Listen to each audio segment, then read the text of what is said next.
ദൈവനാമത്തിന് മഹത്വം. പന്തളം അപ്പോസ്തോലിക് മീഡിയയുടെ ഈ മോർണിംഗ് ഡിവോഷനിൽ പങ്കെടുക്കുന്ന എന്നെ കേൾക്കുന്ന എല്ലാവർക്കും ക്രിസ്തുയേശുവിൻ്റെ ധന്യനാമത്തിൽ സ്നേഹവന്ദനം അറിയിക്കുന്നു. ഇന്നത്തെ നമ്മുടെ അല്പസമയത്തെ ധ്യാനത്തിനായി എടുത്തിരിക്കുന്ന വേദഭാഗം വിശുദ്ധ ലൂക്കോസ് എഴുതിയ സുവിശേഷത്തിൻ്റെ 1-ാം അധ്യായം 45-ാം വാക്യമാണ്. കർത്താവ് തന്നോട് അരുളി ചെയ്തതിന് നിവൃത്തിയുണ്ടാകുമെന്ന് വിശ്വസിച്ചവൾ ഭാഗ്യവതി.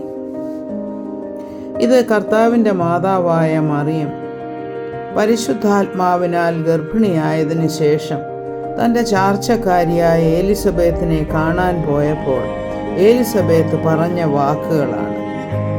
എലിസബത്തിൻ്റെ ഭർത്താവായ സെഖര്യ പുരോഹിതൻ ധൂപം കാട്ടാനായി ദൈവാലയത്തിലായിരിക്കുമ്പോൾ ദൈവദൂതൻ പ്രത്യക്ഷനായി സെഖര്യാവിനോട്, നിന്റെ പ്രാർത്ഥനയും യാചനയും ദൈവസന്നിധിയിൽ കേൾക്കപ്പെട്ടു. അതിൻ്റെ ഫലമായി നിനക്ക് ഒരു മകൻ ജനിക്കുമെന്ന് പറഞ്ഞു. അവന് യോഹന്നാൻ എന്ന് പേരിടണമെന്നും അവൻ എങ്ങനെയുള്ള വ്യക്തിയായിരിക്കും, എന്തൊക്കെ ചെയ്യുമെന്നുള്ള കാര്യങ്ങളുമൊക്കെ സെഖര്യാവിനോട് പറഞ്ഞു കൊടുക്കുകയാണ്. എന്നാൽ പുരോഹിതനായ സെഖര്യാവ് അവിശ്വാസത്തിൻ്റെ വാക്കുകളാണ് ഉരുവിടുന്നത്. ഇതാണ് പറയുന്നത്, ഞാനും എൻ്റെ ഭാര്യയും ഇത്ര പ്രായം ചെന്നവരാണ്, പിന്നെ എങ്ങനെയാണ് ഇത് സംഭവിക്കുന്നത്? അപ്പോൾ ദൂതൻ പറയുകയാണ്, തക്ക സമയത്ത് നിവർത്തിക്കുവാനുള്ള എൻ്റെ വാക്ക് വിശ്വസിക്കായ്കയാൽ അത് സംഭവിക്കും വരെ നീ സംസാരിപ്പാൻ കഴിയാതെ മൗനമായിരിക്കുമെന്ന്.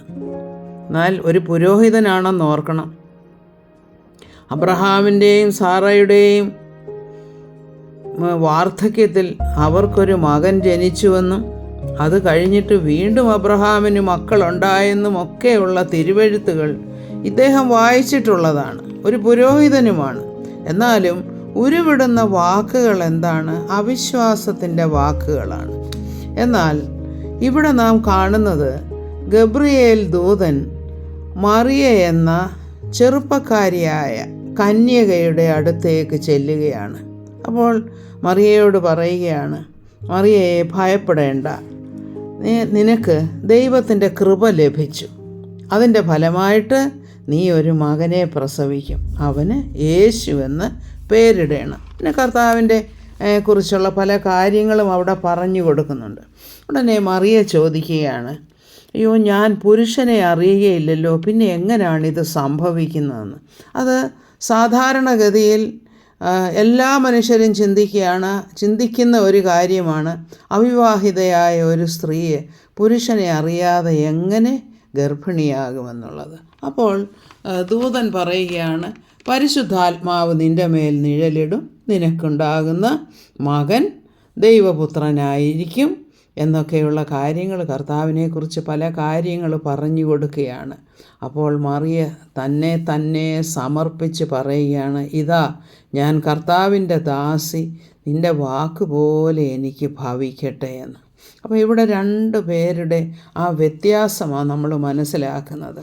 മറിയ ഒരു ചെറുപ്പക്കാരിയായിട്ടുള്ള വലിയ ലോകപ്രകാരം വലിയ ജ്ഞാനമൊന്നുമില്ലാത്ത ഒരു വ്യക്തി ആയിരുന്നിട്ട് കൂടെ കർത്താവിൻ്റെ അടുത്തു നിന്നും വന്ന ദൂതൻ തന്നോട് പറഞ്ഞ വാക്കുകൾ വിശ്വസിക്കത്തക്കവണ്ണം തനിക്ക് ആ മനോഭാവം ആണ് കർത്താവ് മാനിക്കുന്നത്. അപ്പോഴാണ് പറയുന്നത്,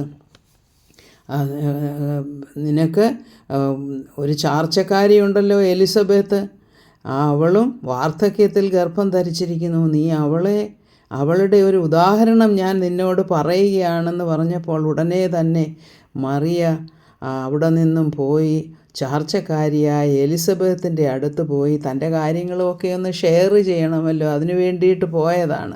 അവിടെ ചെന്നപ്പോൾ എലിസബത്ത് തന്നോട് പറഞ്ഞ വാക്കുകളാണിത്. എലിസബത്ത് പറയുന്നത് എന്താണ്? എൻ്റെ കർത്താവിൻ്റെ അമ്മ എൻ്റെ അടുത്ത് വരാനുള്ള ഭാഗ്യം എനിക്ക് എവിടെ നിന്നാണ് ഉണ്ടായത്. അപ്പോൾ അവിടെയും ഒരു വിശ്വാസത്തിൻ്റെ വാക്കുകളാണ് പറയുന്നത്. അപ്പോൾ നമ്മൾ മനസ്സിലാക്കേണ്ടത് എന്താണ്? കൃപ ലഭിച്ചാൽ മാത്രമേ നമുക്ക് വിശ്വാസമുണ്ടാകുകയുള്ളൂ.